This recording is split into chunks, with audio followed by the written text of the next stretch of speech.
चलिए इस वीडियो में हम मुड़े हुए तीरों की सहायता से कार्बनिक अभिक्रियाओं में इलेक्ट्रॉनों का संचलन किस तरह से होता है उसे समझेंगे। तो अभिक्रिया में इलेक्ट्रॉनों के पुनः वितरण के कारण होने वाले आबंधन परिवर्तनों को हम इन मुड़े हुए तीरों की सहायता से प्रदर्शित करते हैं। इलेक्ट्रॉन युग्म की स्थिति में परिवर्तन को दिखाने के लिए तीर उस इलेक्ट्रॉन युग्म से आरंभ होता है जो अभिक्रिया में उस स्थिति से संचलन कर रहा है। जहां यह युग्म संचलित हो जाता है वहां तीर का अंत होता है।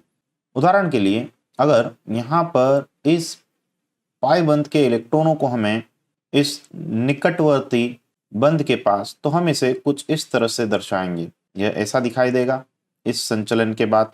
यदि हमें पाई बंध से निकटवर्ती परमाणु पर इन इलेक्ट्रॉनों का संचलन करना है तो हम इसे इस बंध से शुरू करके परमाणु के ऊपर इसका अंत करेंगे। तो इन इलेक्ट्रॉनों को हमने इस परमाणु के ऊपर संचलित किया तो इसे हम कुछ इस तरह से दर्शाएंगे।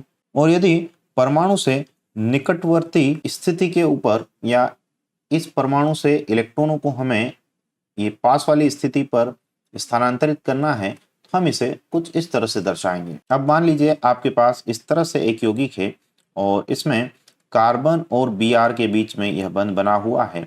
यदि हमें इस बंध का विषम अपघटनी विदलन करना है, यानी कि इस बंध में उपस्थित दोनों इलेक्ट्रॉन हमें उच्च वैद्युत ऋणात्मकता वाले परमाणु को देने हैं, मतलब ये इस बंध में दो इलेक्ट्रॉन उपस्थित है, यह दोनों इलेक्ट्रॉन हमें Br को देने हैं, तो हम इसे इस तीर की सहायता से प्रदर्शित कर सकते हैं। हम यहाँ पर इन दोनों इलेक्ट्रॉनों के स्थानांतरण को कुछ इस तरह से प्रदर्शित करेंगे। हमें यह पूर्ण तीर कंप्लीट एरो यहाँ पर बनाना है। तो क्योंकि हमने कार्बन का इलेक्ट्रॉन भी Br को दिया है, इसलिए Br के ऊपर नेगेटिव चार्ज यानी ऋणावेश उत्पन्न होगा।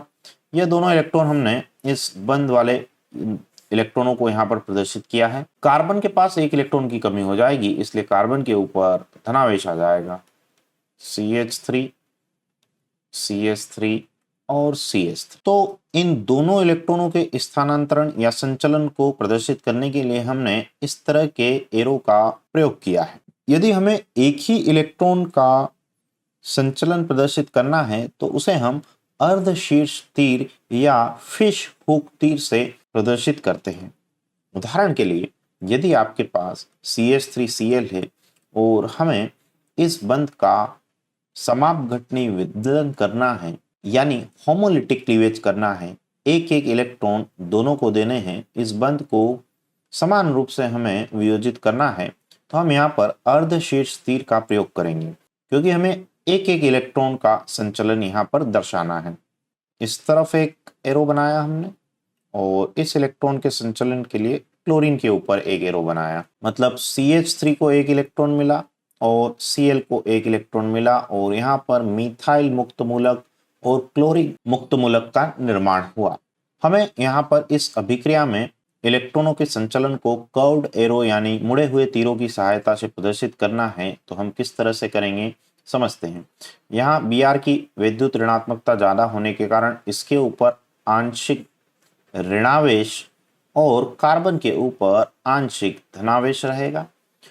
क्योंकि यहाँ पर आपके पास नाभिक रागी हाइड्रोक्साइड आयन है तो यह इस धनावेशित कार्बन के ओर आकर्षित होगा और यहाँ पर अपने इलेक्ट्रॉन युग्म को दान दे करके कार्बन के साथ बंध बनाएगा।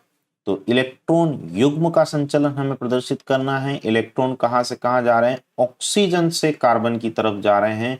तो इस दिशा को प्रदर्शित करने के लिए हमने कुछ इस तरह से यह एरो बनाया है OH से कार्बन की तरफ। और क्योंकि यहाँ पर यह दोनों इलेक्ट्रॉन Br की ओर संचलित होंगे तो हम इस तरह से यहाँ पर एक एरो बनाएंगे। तो अभिक्रियाओं में यह जो कर्व्ड एरो है यह उच्च इलेक्ट्रॉन घनत्व से निम्न इलेक्ट्रॉन घनत्व की तरफ बनाए जाएंगे। जब हमें विषम अपघटनी या हेट्रोलिटिक क्लीवेज कराना होगा तो पूर्ण तीर से इसे बताएंगे और समापघटनी विदलन बताना होगा तो हम इसे अर्धशीर्ष तीर से प्रदर्शित करेंगे।